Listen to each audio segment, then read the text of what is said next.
আসসালামু আলাইকুম রহমতুল্লাহ। আশা করছি সকলে ভালো আছেন। আজকে আবারও চলে এলাম আপনাদের সামনে নতুন একটি ভিডিও নিয়ে। এটি একটি উজুখানা এবং গোসলখানা হিসেবে ব্যবহার হবে। ডবল কাউন্সিল স্টেপ দিয়ে গিজারের লাইন ঝর্ণার লাইনে দেওয়া আছে।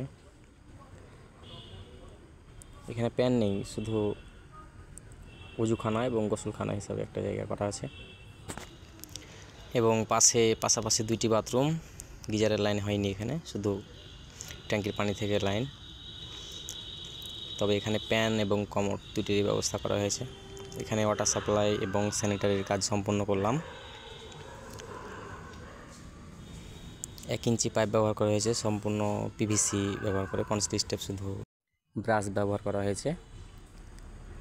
এটি আরেকটি পাশের বাথরুম। এখানে শুধু একটি প্যান বলতে লো কমোড ব্যবহার করা হয়েছে। এখানেও একই অবস্থা, শুধু ট্যাঙ্কির পানি থেকে ঝর্ণা এবং বালতি, হ্যান্ড শাওয়ার, পুশ শাওয়ার এবং লো ডাউনের লাইন করা হয়েছে।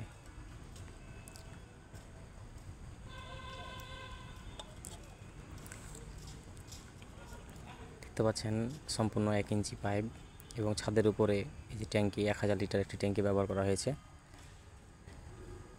1 ইঞ্চি পাইপ দিয়ে মোটর থেকে পানি লোড, ডাইরেক্ট পানির লাইনটা 1 ইঞ্চি এবং সার্ভিসটা ব্যবহার করা হয়েছে 1.5 ইঞ্চি পাইপ দিয়ে। 1.5 থেকে 1 সাপ্লাই হবে।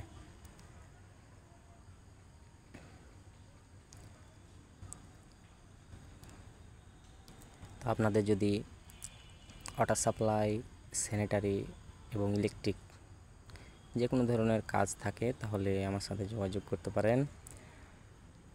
আমার পেজে হোয়াটসঅ্যাপ নাম্বার দেওয়া আছে। এখানে দেখতে পাচ্ছেন যে 1.5 ইঞ্চি পাইপ নামলো।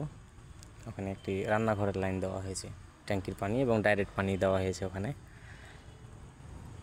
আসলে রান্নাঘরে ডাইরেক্ট পানি বলতে মোটর চলাকালীন সময়ে যে টাটকা পানিটা ধরার জন্য রান্নাঘরে দেওয়ার দরকার পড়ে।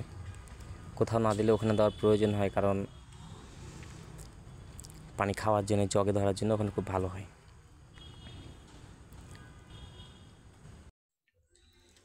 এবং ইলেকট্রিক তারের জন্য সব পাইপ বসানো কমপ্লিট, প্লাস্টার সম্পন্ন হয়েছে। এখন শুধু সময়ের অপেক্ষায়, তাহলে কারেন্টের তার ভরার কাজ শুরু হবে।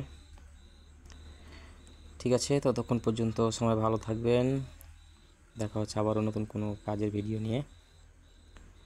আসসালামু আলাইকুম ওয়া রাহমাতুল্লাহি ওয়া বারাকাতুহু।